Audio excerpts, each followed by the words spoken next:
Alright troops, this is Zodiac, and we got something pretty big to talk about a couple of days ago, so I thought I'd get a bit technical and see exactly what we're working with here.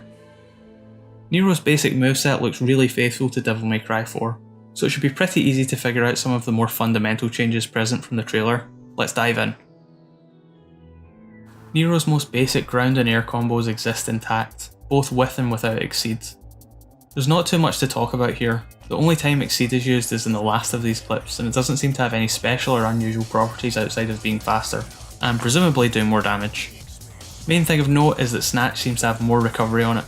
In Devil May Cry 4 it's pretty much instant, but there seems to be a tiny touch of lag after using it in 5. Either that or whoever's playing is taking a long time to press the attack button, not that we can really tell at this point. Gravity is one of the more obvious changes that you can spot pretty easily. Every enemy seems to fall a lot slower and stay in place a lot longer after being hit, as does Nero. The clearest example of this is Roulette Spin, Nero's air launcher. In Devil May Cry 4 this is a pause combo, meaning after hitting attack twice you have to delay for a bit while Nero falls to the ground, then press the button again and make up for it with the spin attack. But in this game you don't lose height performing it. The enemies also aren't launched until the very last hit connects. It's also very apparent when Nero fires his gun, Blue Rose, that both him and the enemy float for a little longer before falling. This will be especially apparent in some clips later, so keep an eye out for it.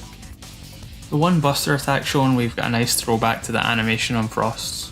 It's cool to see because there was always an interesting decision to be made with Buster since you're locked into that animation the whole time and can get hit out of it pretty easily.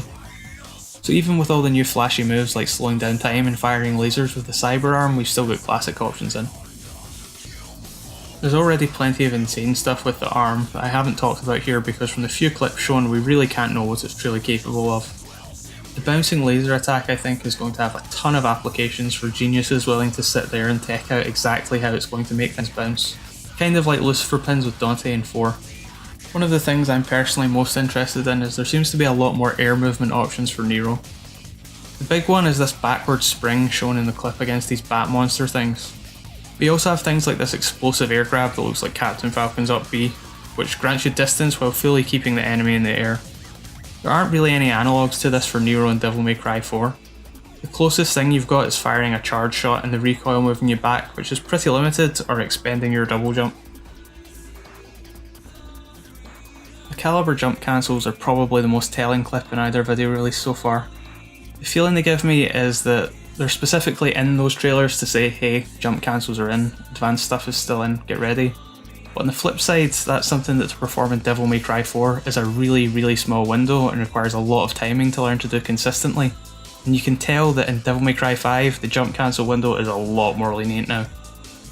The main reason for this is there's so much more horizontal movement, so even after the attack connects, it continues to travel alongside the enemy you just hit.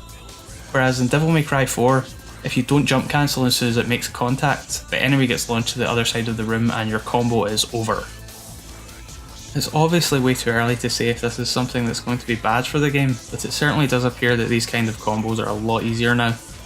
And combined with stuff like the lessened gravity, it definitely looks like they're trying to open up these kind of options to players who aren't willing to sit around bashing a scarecrow for an hour.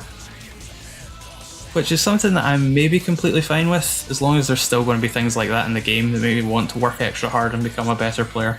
The type of thing you're going to see in a combo video and go, damn, that's awesome, I need to learn how to do that, and sit there grinding it out.